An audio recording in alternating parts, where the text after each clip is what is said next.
శివుడు సర్వాంతర్యామి, ఆద్యంతరహితుడు. అలాంటి శివుడికి ఈ మహాశివరాత్రి అనేది ఏంటి?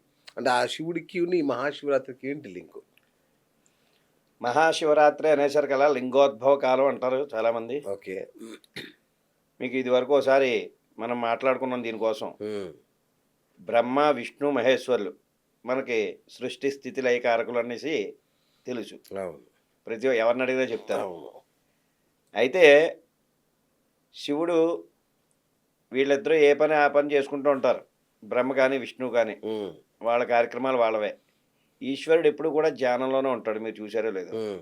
ఎక్కడ జ్ఞానముద్రే తప్ప ఇంకోటి అవును. రెండోది ఎక్కడ కనపడదు. అవును. ఆయన లింగరూపుడు. శివలింగం. హ్మ్. ఆయనకి ఒక స్వరూపం అన్నది ఏమీ లేదు.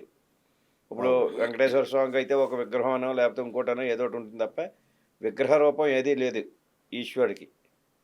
అది ఒక గ్రహస్థితి. గ్రహం ఏ విధంగా తిరుగుతూ ఉంటుందో ఆ విధంగా ఉన్నదే శివలింగం. పైనున్న లింగం. హుహు. ఆత్మలింగం అంటారు దాన్ని. ఓకే. ఆ రూపాన్నే లింగరూపం అంటారు. ఓకే. ఇప్పుడు మనకి సృష్టి ఏ విధంగా పుట్టింది, సృష్టి యొక్క రహస్యం ఏటో అన్నది తెలియడం కోసమే ఆ శివలింగం ఆ రూపంలో ఉంటుంది. ఓకే.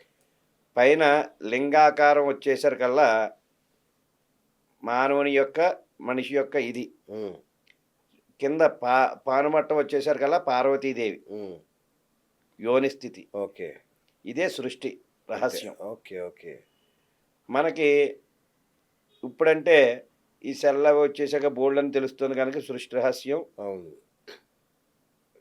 తెలియడమేటి ఉన్నది కూడా బుర్ర మనుషులు కూడా పాడైపోతున్నారు. అవును. అవును. పూర్వం మానవుడికి ఏంటి, ఏమిటా, ఎలా జీవించాలా, దాని వివరణ ఏమిటా అన్నది ఏది తెలిసేది కాదు. ఓకే. ఆ జంతువునో, ఈ జంతువునో కొట్టుకు తింటూ అవును. అలాగా చేస్తూ ఉండేది. అయితే ఆ సమయాన ఆ భార్యాభర్త కలిస్తే సంతానం కలుగుతుందన్న జ్ఞానం కూడా లేకుండా ఓకే. ఉండేవారు. ఆ! అప్పుడు ఏం చేశారయ్యా అంటే కొంతమంది రాజులవని, కొంతమంది జ్ఞానులవని ఆ గుళ్ళ మీద ఇది సృష్టి రహస్యం అని వివరణగా కామసూత్ర అవును. విధానంలో అవును. బొమ్మలు వేసేవి అవును. ఉన్నాయి. ఇప్పటికి చాలా